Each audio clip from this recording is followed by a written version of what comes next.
بھائی علامہ اقبال جب جرمنی پڑھنے گئے میونخ یونیورسٹی سے انہوں نے پی ایچ ڈی کی تو انہوں نے شرط لگا دی کہ میں انگریزی میں پڑھوں گا. وہاں جرمن زبان میں پڑھایا جاتا تھا. انہوں نے کہا میں تو نہیں پڑھتا جرمن زبان میں. اتنا قابل شاگرد تھا, اتنا ضروری تھا اس یونیورسٹی کے لیے, اتنا اثر گزار تھا کہ وہاں کے نظام تعلیم کو تعلیمی زبان بدلنا پڑی, اور علامہ اقبال کی وجہ سے وہاں انگریزی میں تعلیم شروع ہوئی. اقبال تو پڑھنے کے بعد واپس آنے کے بعد اور زیادہ وہاں کا اثر لے کر آتے نا, یہ تو الٹا ہو گیا, زیادہ انقلابی بن کر آئے. آپ ذرا دیکھ لیجئے واپس آنے کے بعد انہوں نے زیادہ انقلابی شعر کہیں یا پہلے کہیں؟ 15,000 شعر کہہ کے گئے علامہ اقبال, 9,000 شعر فارسی میں, 6,000 شعر اردو میں. ان کے جو فلسفے ہیں وہ کبھی میں شاہ جی سے بھی کہوں گا کبھی علامہ اقبال پہ سیمینار کروائیں اور اقبال کا فلسفہ بیان کیا جائے. عزیزان گرامی, میں ایک جگہ ایک عشرے کے اندر میں نے علامہ اقبال کی ایک مثال دی تو مجلس کے بعد ایک صاحب نے مجھے ٹوکتے ہوئے کہا کہ وہ تو یہ بھی پیتے تھے, وہ تو یہ بھی کرتے تھے. میں نے کہا جی آپ نے دیکھا ہوگا, آپ نے یہ کرتے ہوئے دیکھا ہوگا, جی آپ نے یہ کھاتے پیتے دیکھا ہوگا. ہم نے تو اقبال کا انقلاب دیکھا ہے, ہم نے تو اقبال کا پاکستان دیکھا ہے, ہم نے تو اس کرۂ ارض پر ایک اسلامی حکومت اقبال کے نظریے پہ بنتی دیکھی ہے. صلوات پڑھیں محمد و آل محمد.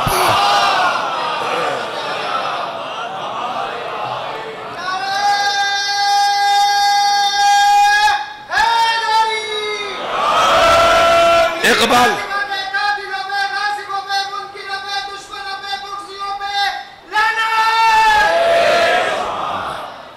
توجہ کر رہے ہیں آپ حضرات؟ اقبال کیوں بھائی واپس کیوں آئے؟ واپس بھی آئے اور آ کر انہوں نے اثر بھی وہاں کا نہیں لیا. تو وہاں کا اثر کیوں نہیں لیا؟ کیوں ایسا ہوا؟ کیوں ایسا ہوا؟ میں اپنے مضمون پر بات پوری کر رہا ہوں. اقبال واپس آئے, نہ صرف واپس آئے, واپس آ کر یہاں وہاں کا اثر لے کر نہیں آئے بلکہ یہاں آنے کے بعد اور زیادہ بڑے انقلابی ہو گئے. انہوں نے اس کی علت بیان کی ہے, خود بتایا ہے کہ ایسا کیوں ہوا. وہ 2 مصرے سن لیجئے آپ مجھ سے. اقبال کہتے ہیں کہ خیرہ نہ کر سکا مجھے جلوے دانش فرنگ. یورپ کی جو تعلیم تھی اس نے میری آنکھوں کو چندھایا نہیں, میری آنکھیں چندھائی نہیں. یورپ سے میری آنکھیں پھٹی کی پھٹی نہیں رہیں. خیرہ نہ کر سکا, کسی کی آنکھیں پھٹی رہ جائیں تو اسے کہتے ہیں خیرہ ہو گیا. خیرہ نہ کر سکا مجھے جلوے دانش فرنگ, فرنگ یعنی مغرب, یورپ. خیرہ نہ کر سکا مجھے جلوے دانش فرنگ, سرما ہے میری آنکھ کا خاک مدینہ و نجف.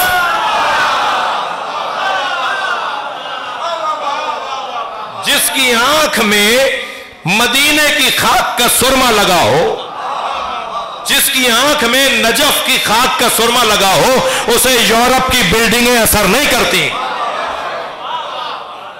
بلکہ وہ وہاں اثر چھوڑ کر آتا ہے. پورا روڈ ہے ان کے نام کا. میونخ میں, جرمنی میں ان کے گھر ہو کر آیا ہوں, وہ پورا روڈ ان کے نام پر ہے. ان کا گھر آج بھی محفوظ ہے. اور انہوں نے جو دریائے نیکر کے کنارے بیٹھ کر جو غزل لکھی, نظمیں لکھی. اب اقبالیات کے لوگوں میں اختلاف ہے کہ جاوید نامہ وہاں لکھا یا کوئی اور انہوں نے کتاب وہاں لکھی. وہ جو پورا روڈ ہے, کیوں بھائی؟ وہ مشرقی بندہ تھا, وہ یہاں کا بندہ تھا, اپنا اثر چھوڑ کر آیا. تو میں اپنے مضمون پر یہ ہوں کہ جو وہاں سے آتا ہے وہ وہاں کا اثر لے کر آئے گا, اور اثر وہ چھوڑتا ہے جو مضبوط ہوتا ہے, جو کمزور ہوتا ہے وہ اثر لیتا ہے. اللہ چاہتا یہ ہے, نبی چاہتے یہ ہیں, علی چاہتے یہ ہیں کہ ہمارے ماننے والے یعنی ہم اور آپ اثر گزار بنے, اثر پذیر نہ بنے. صلوات پڑھ لیں محمد و آل محمد.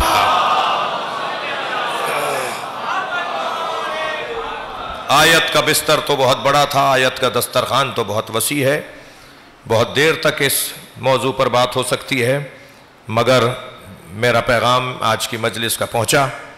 ہم لوگ سب اپنے دادا کے وطن کو یاد رکھیں, اپنے بزرگوں کے وطن کو یاد رکھیں, یعنی آسمانوں کو یاد رکھیں, یعنی معراجوں کو یاد رکھیں, یعنی بلندیوں کو یاد رکھیں. اپنی سوچ کو اونچا کریں, سوچ کی بلندی ہمارا وطن ہے. ہم خاک پر رہتے ہیں, ہم بدنی طور پر خاکی ہیں اور روحانی طور پر ہم عرشی ہیں. تو ہمیں ان دونوں کا آپس میں لڑائی، ان دونوں کی آپس میں لڑائی بھی بڑی شدید ہے، بدن کی اور روح کی آپس میں لڑائی بھی بڑی شدید ہے. دونوں ایک دوسرے سے دوستی نہیں کرتے، ساتھ رہتے ہیں مگر لڑے لڑے رہتے ہیں.